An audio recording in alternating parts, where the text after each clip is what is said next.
In the name of God, in whom we live and move and have our being. Amen. Amen. Please be seated.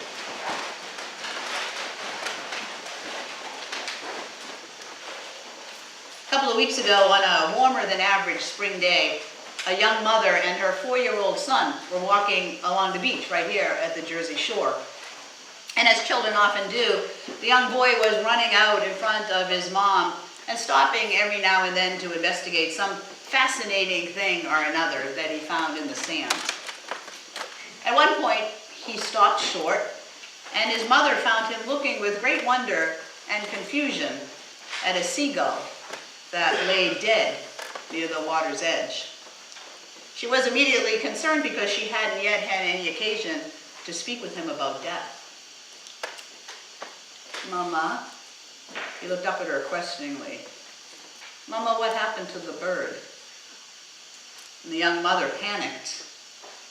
"Well, God took the bird up to heaven," she said. And the boy looked at the bird lying in the sand at his feet. "Mama, yes. Didn't God like the bird?" "Well, of course, honey. God loved the bird." "Oh, yeah?" the little guy said. "Well, then why did he throw him back down?" Okay, maybe that didn't really happen. But it could have. Because kids are so concrete in the way that they think and in the way that they learn to understand the world around them. And it's not just kids who are that way. Last Sunday, we heard something from the gospel about the concrete thinking of adults. Adults like Jesus' friend Thomas, who said, "Unless I put my finger into the mark of the nails in his hands and my hand into his side, I won't believe that Jesus is really alive again." That's what Thomas needed in order to believe.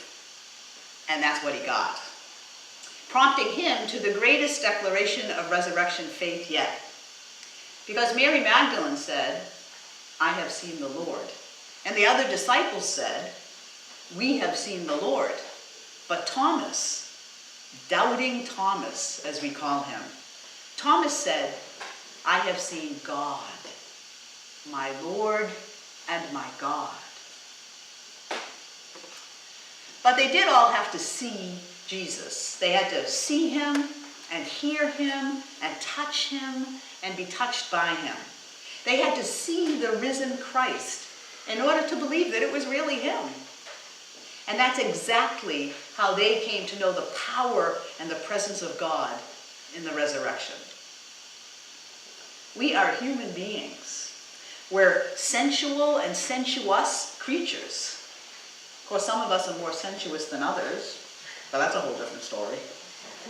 But I mean that we're physical beings, who relate to one another and to the rest of God's creation by using our physical bodies and our senses and our faculties.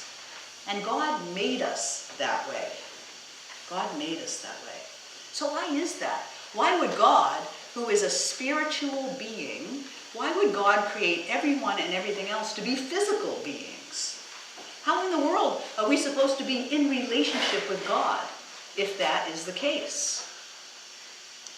Well, the answer, as some of my dear Baptist friends might say, the answer is Jesus.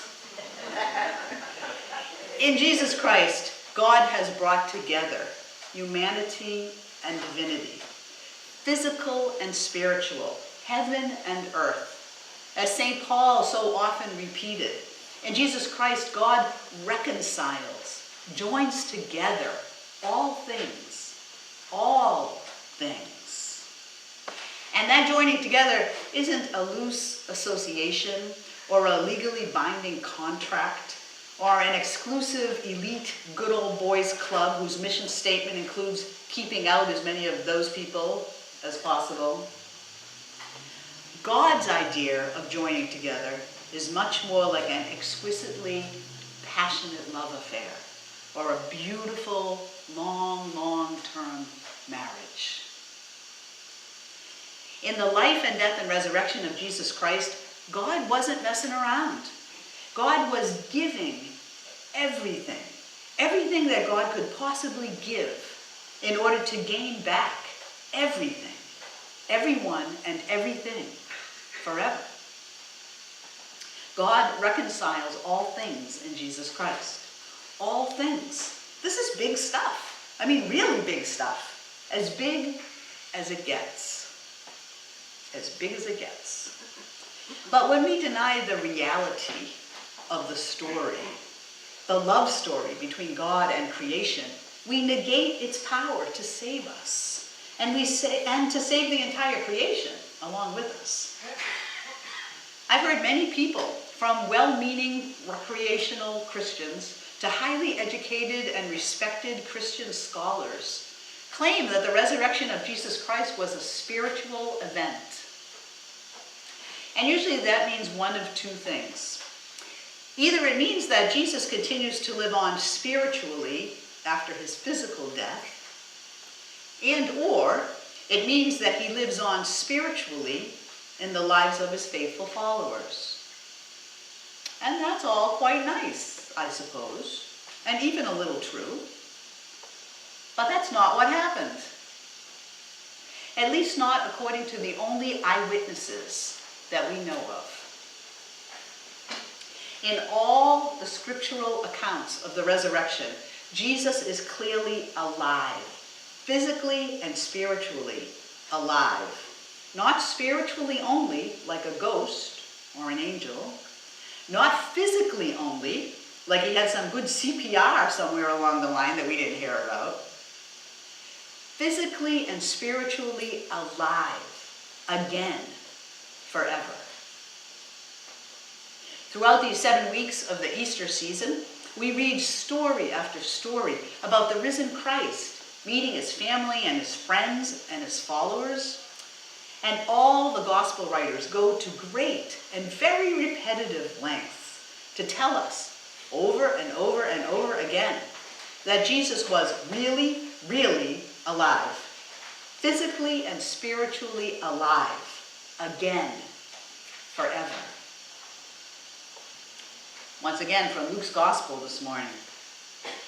While the disciples were telling about how they had seen Jesus risen from the dead, Jesus himself stood among them and said, "Peace be with you." They were startled and terrified. Well, yeah. And thought they were seeing a ghost. Jesus said to them, "Why are you frightened? And why do doubts arise in your hearts? See that it is I.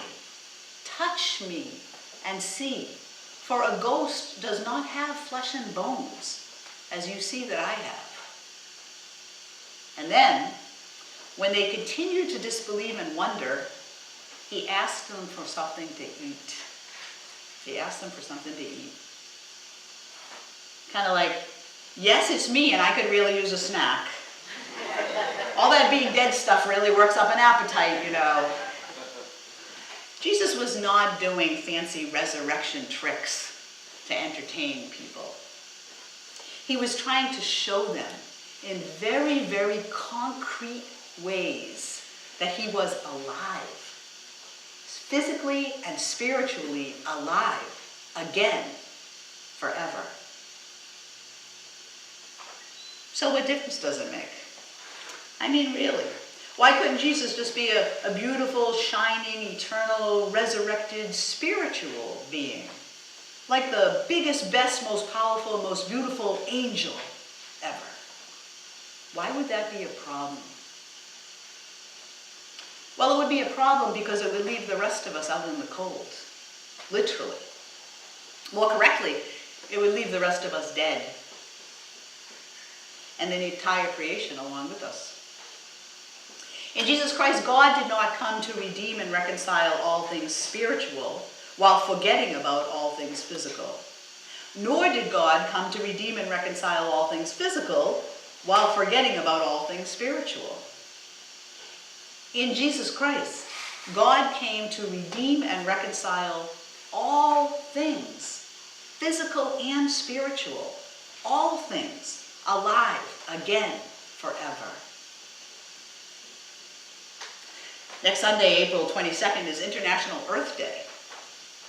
So what does that have to do with Christianity? Why should we care? I mean, does God care? Yes, indeed. I believe that God cares very deeply about this entire creation. Everyone and everything in this big, beautiful, physical and spiritual universe. This is the whole point of the incarnation. We can be sure that God created and is passionately in love with all things, physical and spiritual. We can be sure that Jesus Christ came to redeem and reconcile all things, physical and spiritual. We can be sure that God's Holy Spirit lives and moves and breathes in and with and through all things, physical and spiritual. If you want to see God, if you want to see God and hear God and touch God and be touched by God, just take a look around. Look first at the people who you love, your families and your friends, your beautiful church family. Look at every single human being on earth who shows you the face of Christ.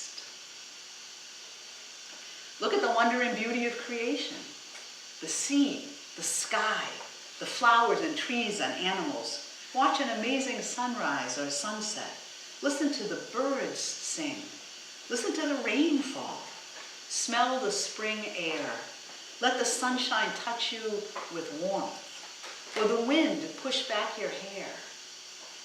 Be moved by an amazing piece of art or music. Be amazed by a moving discovery of science or religion. God is everywhere. Christ is everywhere. The Holy Spirit is everywhere. And that is the miracle of the resurrection. It is God's wide open secret. It is. God is everywhere, in and through and with all things, physical and spiritual, alive, again, forever.